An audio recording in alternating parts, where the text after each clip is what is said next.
आगे आपके कार्यपत्रक नंबर 46। इसमें आपको टाइम के बारे में बताया जाएगा कि एक दिन में कितने घंटे होते हैं। आपको पता होना चाहिए एक दिन 24 घंटे का होता है। एक घंटे में मिनट कितने होते हैं, तो एक घंटे में 60 मिनट होते हैं। ठीक है, और एक मिनट में 60 सेकंड, एक मिनट 60 सेकंड होते हैं। तो इनको ध्यान में रखते हुए इन प्रश्नों के उत्तर देने। पहला प्रश्न है, समूह ए का समूह बी से मिलान कीजिए। यहाँ पहला आपको मिला के दिया हुआ 2 घंटा, तो एक घंटे में 60 मिनट, तो 2 घंटे में 60 और 60 120 मिनट। 3 मिनट में कितने सेकंड होंगे, 3 मिनट में कितने सेकंड, एक मिनट में 60 सेकंड है, तो 3 में 6 × 18 180, तो कितने सेकंड हो जाएंगे, 180 सेकंड हो जाएंगे। एक दिन में कितने घंटे होते हैं, तो एक दिन में आपके पास 24 घंटे होते हैं। 120 सेकंड के कितने मिनट बनेंगे, 60 सेकंड का 1 मिनट है, तो 120 सेकंड के 2 मिनट होंगे। 3 दिन में कितने घंटे होंगे, एक दिन में 24 घंटे होते हैं, तो 24 × 72 घंटे होंगे 3 दिन में। 180 मिनट के कितने घंटे बनेंगे, 60 मिनट का 1 घंटा है, तो 6 × 18 180 मिनट के 3 घंटे होंगे। 300 सेकंड में कितने मिनट होंगे, तो एक मिनट में 60 सेकंड होते हैं। ठीक है, तो 60 से भाग लगाएंगे, 0 से 0, 6 × 5 = 30, 5 मिनट, तो ये कितने होंगे, 5 मिनट। आप वैसे भी दे सकते हैं, 5 × 6 = 30, 300 हो जाएंगे। तो ये पहला प्रश्न। आगे देखते हैं प्रश्न संख्या 2। प्रश्न संख्या 2 देखिए, रिक्त स्थानों की पूर्ति कीजिए। एक घंटे में कितने मिनट होते हैं, अभी हम पढ़ गए हैं एक घंटे में 60 मिनट होते हैं। 2 घंटा 30 मिनट में कितने मिनट होंगे, 2 घंटे में हो गए 120 मिनट और 30 मिनट ये, तो टोटल कितने मिनट हो गए, 150 मिनट। 2.5 घंटे में 150 मिनट हो जाएंगे। 3 मिनट और 20 सेकंड में कितने सेकंड होंगे, 3 मिनट में कितने सेकंड हो जाएंगे, एक मिनट में 60 होते हैं, तो 6 × 18 180, 3 मिनट में 180 सेकंड और 20 सेकंड ये हो गए, तो कितने सेकंड हो गए, 200 सेकंड हो गए। आगे देखेंगे 2 दिन और 4 घंटा। इसका चौथा प्रश्न है, 2 दिन और 4 घंटे। एक दिन में 24 घंटे, 2 दिन में 48 घंटे, 48 घंटे 2 दिन के और 4 घंटे ये, तो कितने घंटे हो गए, 52 घंटा। 1 घंटा 5 मिनट, एक घंटे में 60 मिनट होते हैं और 5 मिनट ऊपर हो गए, तो 65 मिनट। 4 मिनट और 15 सेकंड, तो 4 मिनट में, एक मिनट में होते हैं 60 सेकंड, 4 मिनट में हो जाएंगे 6 × 4 = 24, 240, 240 और 15 255 सेकंड। आगे देखेंगे प्रश्न संख्या 3। घड़ी में घंटे वाली सुई को एक संख्या से अगली संख्या तक पहुंचने में कितना समय लगता है। तो घड़ी में घंटे वाली सुई एक संख्या से अगली संख्या तक पहुंचने में कितना समय लेती है। जैसे 2 है, 2 बजे हैं, 2 के बाद 3, घंटे वाली सुई 3 पर कब आएगी, 1 घंटे बाद। अभी 2 पे है, तो 1 घंटे के बाद आएगी, यानी 1 घंटे बाद चेंज होता है घंटे वाली सुई में। घड़ी में मिनट की सुई 7 से चलकर वापस 7 तक, पुनः 7 तक आने में कितने मिनट का समय लेती है। तो जो मिनट की सुई होती है वापस उसी संख्या पर पूरा एक राउंड लेने के बाद आती है, पूरा राउंड लेने के बाद कितने मिनट हो जाते हैं, 60 मिनट, 1 घंटा हो जाता है। 1 घंटे के बाद वापस उसी संख्या पे आती है, तो 1 घंटे में कितने मिनट हो जाते हैं, 60 मिनट, यानी 60 मिनट के बाद वापस संख्या, उसी संख्या पर मिनट की सुई आती है। अंतिम प्रश्न, प्रश्न संख्या 5। 6 मिनट में कितने सेकंड होते हैं। तो 1 मिनट में 60 होते हैं, तो 6 मिनट में 6 × 60 यानी 360। इसी के साथ कार्यपत्रक 46 होता है कंप्लीट। नेक्स्ट है कार्यपत्रक नंबर 47। इसमें भी आप लंबाई मापन से संबंधित कुछ प्रश्नों को देखेंगे। इसमें पहला प्रश्न है, देखिए, तन्मय अपनी मेज की लंबाई इंची टेप से नाप रहा था। मेज 1 मीटर और 25 सेंटीमीटर अर्थात 125 सेंटीमीटर। 1 मीटर में 100 सेंटीमीटर होते हैं, तो टोटल ये हो गए 125 सेंटीमीटर लंबी निकली। वह इसे सिर्फ मीटर में मापना चाहता है, तो यहाँ तो मीटर और सेंटीमीटर दोनों में है, यहाँ भी सेंटीमीटर में है। सिर्फ मीटर में मापना चाहे तो कैसे लिखेगा, वो 125 को ऐसे लिखेगा 100 सेंटीमीटर 20 और 5 25 सेंटीमीटर। तो 100 सेंटीमीटर को अपन लिख सकते हैं 1 मीटर, और ये 20 और 5 हो गए 25 सेंटीमीटर। 1 metre 25 centimetre. ओनली इसे मीटर में लिखना है तो वो मीटर यहाँ क्या लिख देगा, एक पॉइंट लगा देगा, 2-5 मीटर लिख सकता है। इसी प्रकार से रंजीत की मेज 240 सेमी लंबी है, इसे मीटर में लिखिए तो वो कितना लिखेगा, 2.40 मीटर।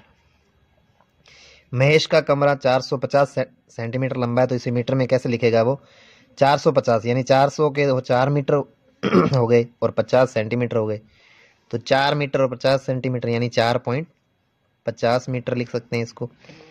ये हो गए 600 मीटर के 600 सेंटीमीटर के 6 मीटर और 50 सेंटीमीटर यानी 6.50 मीटर लिख सकते हैं।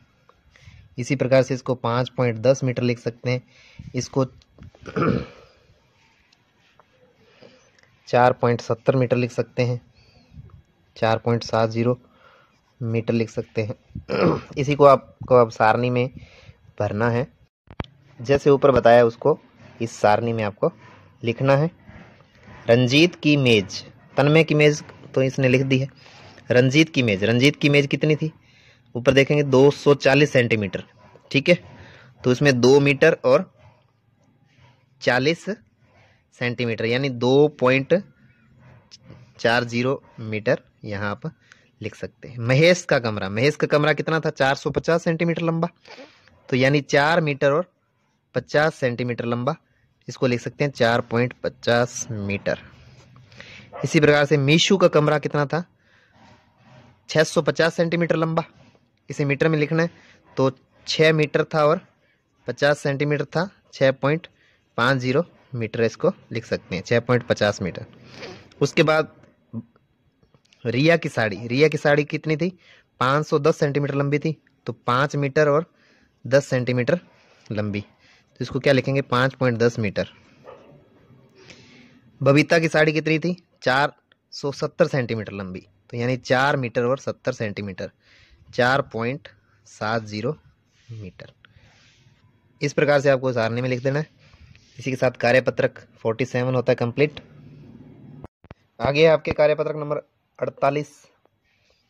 इसमें प्रश्न है, गेहूं ले लो। गेहूं, ऊंट गाड़ी में लदी बोरियों में से 4 बोरियों जिनका प्रत्येक का वजन 1 क्विंटल और 8 किलोग्राम है, तो एक गाड़ी में ऊंट गाड़ी में गेहूं बेचने वाला आया हुआ है, उसके पास गेहूं के कट्टे हैं, बोरियां हैं, 4 बोरियां हैं जिनका प्रत्येक का वजन 1 क्विंटल और 8 किलोग्राम है। 1-1 क्विंटल की हैं 4 बोरियां और 8 किलोग्राम की हैं, तो 4 क्विंटल और किलोग्राम में कितने हो गए, 8 चौके 32 किलोग्राम हो गए, ठीक है। 8 बोरियों में 4-4 किलो के हिसाब से 32 किलोग्राम हो गए। आगे है 8 बोरियां 1-1 क्विंटल की हैं। 8 बोरियां 1-1 क्विंटल की हैं, तो कितने क्विंटल हो गया, 8 क्विंटल। किलोग्राम में कोई नहीं, 0 किलोग्राम। आगे 2 बोरियां हैं, वो 50-50 किलोग्राम की हैं। 50-50 किलोग्राम का मतलब हो गया 100 किलोग्राम। 100 किलोग्राम का कितना क्विंटल होता है, 1 क्विंटल, और किलोग्राम में बचेंगे 0।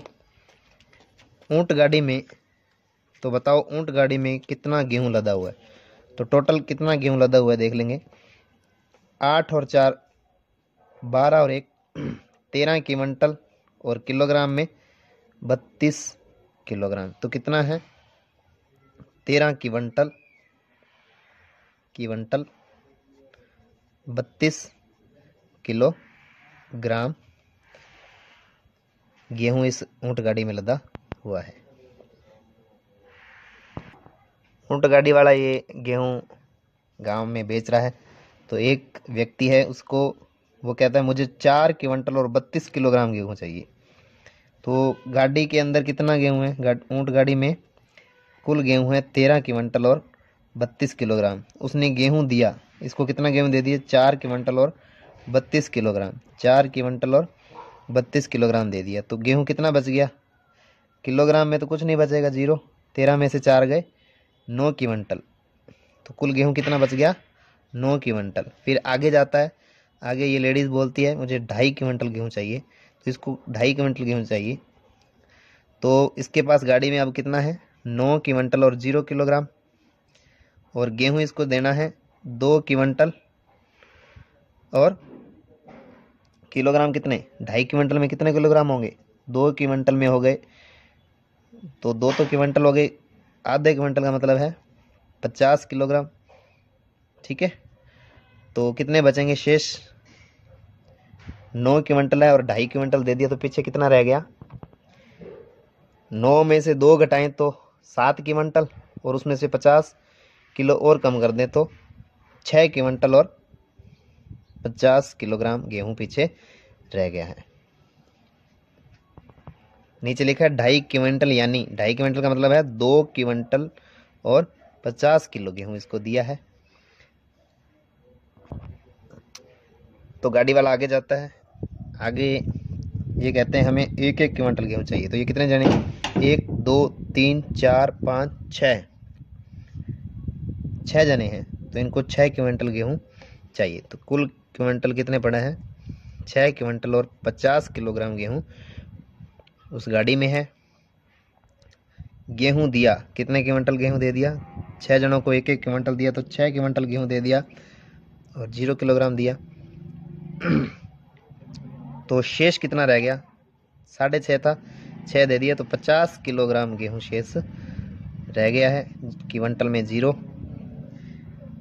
क्विंटल और 50 किलोग्राम गेहूं शेष रहा है। तो क्या तुम बता सकते हो ऊंट गाड़ी वाले ने कुल कितना गेहूं भेज दिया? तो उसके पास शुरू में कितने क्विंटल गेहूं था? 13 क्विंटल और 13 क्विंटल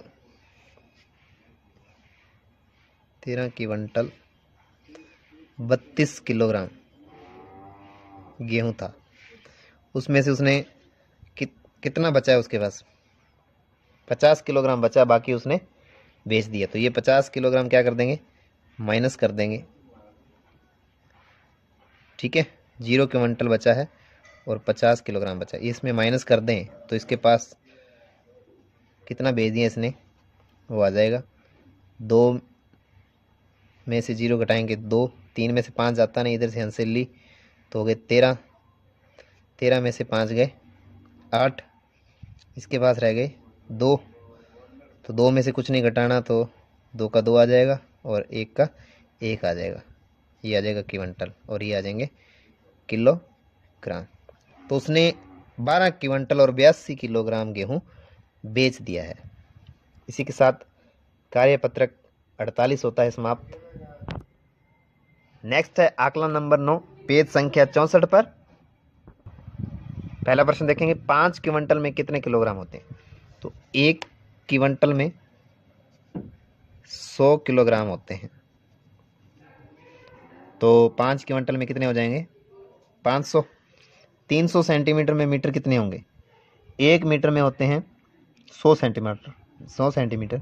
तो 300 में कितने मीटर हो जाएंगे? 0 से 0 कट गए 2, तो 3 मीटर। 100 में 1 होता है, 200 में 2, 300 में 3। 1 घंटा कितने सेकंड? 1 घंटा सेकंड पूछ रहा है। 1 घंटे में 60 मिनट होते हैं। 1 घंटे में 1 घंटा 60 मिनट होते हैं और 1 मिनट में 60 सेकंड होते हैं। तो 60 को 60 से और गुणा कर देंगे, मिनट के लिए सेकंड, मिनट को सेकंड में बदलने से 60 से क्या कर देंगे? गुणा कर देंगे। 6 6 36 और 2 0 आ जाएंगे, 3600।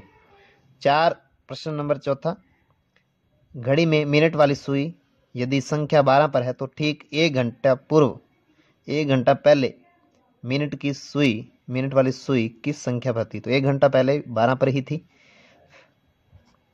1 घंटे में सुई वापस वहीं आती है। आगे है मिलान कीजिए समूह ए का समूह बी से। प्रश्न संख्या 5, 2 किलोग्राम और 500 ग्राम। तो 2 किलो और आधा किलो, 500 ग्राम। 1 किलो में 1000 ग्राम, तो आधा किलो में 500 ग्राम। तो ये कितने हो गए? 2 किलो और 500 ग्राम को क्या बोलेंगे? 2.5 किलो। ठीक। नेक्स्ट है 4 लीटर और 750 ml। 4 लीटर और 750, 750 3/4 भाग है 1000 का, तो जिसको बोलते हैं पौने, तो ये हो जाएगा पौने 5 लीटर। 5 मीटर और 50 सेंटीमीटर, आधा मीटर 50 सेंटीमीटर का होता है, और 5 मीटर और आधा मीटर कितने हो गए? 5.5 मीटर। तो इसको इससे मिला देंगे। 2 घंटा 15 मिनट, 15 मिनट सवाई होता है, तो 2 घंटे 15 मिनट को क्या बोलेंगे? 2.25 घंटे। क्या बोलेंगे? 2.25 घंटे। नेक्स्ट है प्रश्न संख्या 6। प्रश्न संख्या 6 देखें, 3 दिन और 8 घंटे में कितने घंटे होंगे? एक दिन में 24 घंटे, तो 3 दिन में 24 दिया 72 घंटे, 72 और 8 घंटे कितने हो गए? 80 घंटे हो गए। 5 किलोग्राम और 50 ग्राम में कितने ग्राम होंगे? 5 किलोग्राम में 5000 और ये 50, तो कितने हो जाएंगे? 5050 ग्राम। 2 लीटर और 5 मिलीलीटर में, 2 लीटर और 5 मिलीलीटर में कितने हो जाएंगे? 2 लीटर और 5 मिलीलीटर, 2 लीटर में 2000 ml और 5 ml कितने हो जाएंगे? 2005 मिलीलीटर हो जाएंगे। 4 सेंटीमीटर में हो जाएंगे, 4 सेंटीमीटर और 4 मिलीमीटर में पूछा है कितने मिलीमीटर होंगे, तो 4 सेंटीमीटर में कितने मिलीमीटर हो जाएंगे? एक में 10 होते हैं, तो 4 में 40, 40 और ये 4 मिलीमीटर, तो हो जाएंगे 44 मिलीमीटर।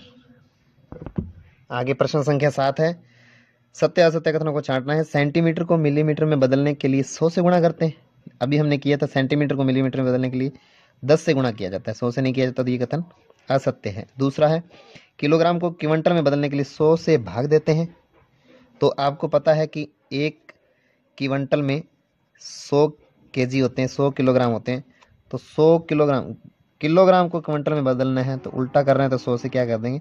भाग देंगे। तो किलोग्राम को क्विंटल में बदलने के लिए 100 से भाग देते हैं, ये बिल्कुल सत्य कथन है। 1.25 घंटे में 75 मिनट होते हैं। अगला है 1.25 घंटे में, 1.25 घंटे, 1 घंटे में 60 मिनट और 15 मिनट सवा वाले, तो 75 मिनट हो गए। बिल्कुल सही कथन है। 4.25 किलोग्राम में 4750 ग्राम होते हैं। 750 ग्राम पौना होता है और 4 किलो, तो ये 4.5 किलो है। 4.25 किलो में कितने होंगे? 3750 ग्राम। तो ये कथन असत्य है। इसी के साथ आकलन नंबर 9 पेज संख्या 14